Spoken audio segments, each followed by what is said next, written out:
Good morning, aviators. Early morning at the airport. And today I have a little bit longer video. So yesterday we had a pilot examiner workshop, and it's an event every 2 years where all the examiners of the same type get in the same room, and we discuss flight tests that we have conducted, flight test standards, any observations we have. Make sure that for the same kind of scenarios we would attribute the same marks, that we're all on the same page.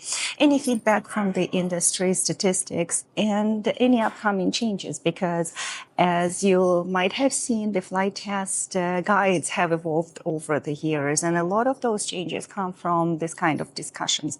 So yesterday's workshop was very interesting. On one hand, it's not an event that is fully open to public. On the other hand, it's not a top secret thing that is happening. And in fact, the consequences or the outcomes of these discussions will affect the entire industry in terms of flight testing standards. And even comparing different kinds of flight tests, industry flight tests with PPCs versus PPL and CPL flight tests, for example. What I wanted to do in this video is to give you some preview of potential upcoming changes for PPL, CPL flight tests that are possibly coming up still this year. Now, don't take it as an official change, because the fine details of the exact requirements could still change, and it may or may not be implemented in exactly this form or at all. So it's only preliminary discussion, but all of that is coming with the purpose of improving flight training, improving pilot skills. And even if it will not end up as an official change in the flight test guide, it's still good for your students to acquire those skills, to think about those things, to learn how to do certain calculations or flight preparations, and eventually just become better pilots. That's all it is about. The first thing that you could expect, and some of your students that you're training right now may even have that as a flight test item by the time they are on the flight test, depends how fast they get there. The first change you may see is the changes in the ground portion and the amount of specific calculations that they will have to do. So you already see in the flight test guide, they need to do, for example, calculation takeoff, landing distance, and so on. They will need to do a few additional ones on top of that. So those would be, for example, time, fuel, distance to climb, cruise performance, range profile, endurance profile, and some other performance data. So overall, the number of items that they need to be familiar with will be extended, and their knowledge would need to be more thorough. Again, always a good thing, regardless if it's an official requirement or not. Same for memory items. They would also need to know the speeds for normal approach and configuration, whereas in the past they will have been able to look it up sometimes. Calculating the runway remaining, calculating the crosswind component, not by memory, but they should be able to answer those questions and calculate those. Identifying touchdown zone and planned touchdown point for the landing.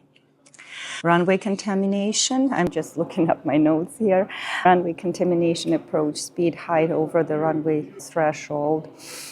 Also, the additional ground item that you will see is the circuit procedures. And that will not necessarily be a circuit in your familiar area. In fact, it can be anywhere in Canada. Probably not the US, because we are doing Canadian flight test.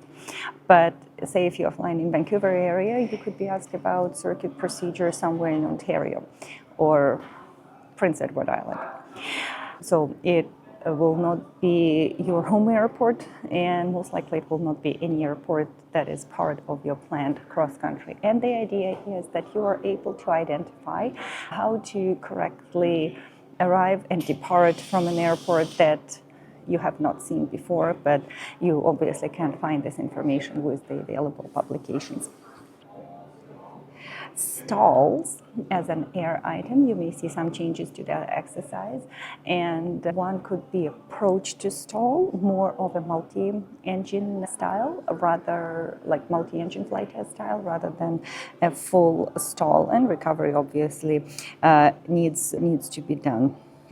For the landings, short field and soft field would need to be done with full flaps.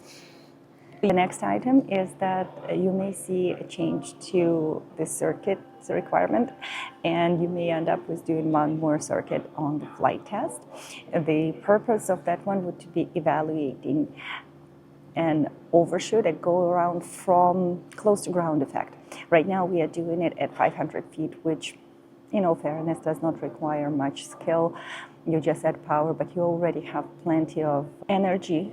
You have your approach speed, you have plenty of altitude, you have a very forgiving environment at 500 feet in a descent to turn it into a climb, turn it into an overshoot.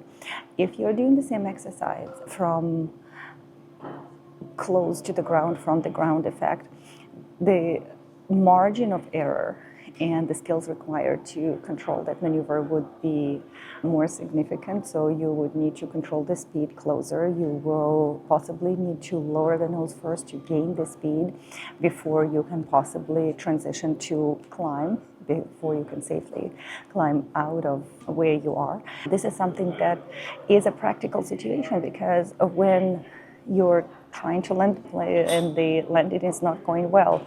Maybe you're drifting, maybe you have more crosswind than you can handle. Maybe there is a coyote on the runway, which we pretty frequently see with meadows, for example. If you have any of those scenarios and you need to go around, that go around will happen from the ground effect. So regardless of the flight test, this is a valuable skill to have, because it is very practical, and the procedure would look and feel different than when it is executed from 500 feet. Another change that is coming up is potentially coming up, always the disclaimer, and use of electronic charts.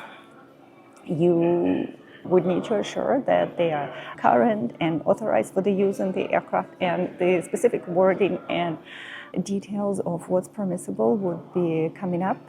But on one hand, catching up to the first century, we would probably see the permission to use electronic charts for the en route portion, for the departure and en route portion of the flight test. However, it looks like the diversion would still need to be done on paper charts, so don't throw them away yet, and teach your students, if you're an instructor, teach your students the skill for both electronic charts and paper charts. And again, I'm a believer in the backup of the backup. If your battery fails, if your iPad overheats, you would just need to use paper charts anyway, so you would need to know both.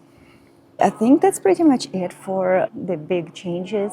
As always, the stabilized approach is a big thing all throughout all your landings or all your approaches, and it is already implemented. You can already see it on in the flight test guide with all the details. This is not new, but this is just reinforcing that it's still applicable. We want to see a nice and stabilized approach and not scrambling to get to the runway if you're too high, too fast, or whatever situation might be. So landing has to be controlled and predictable.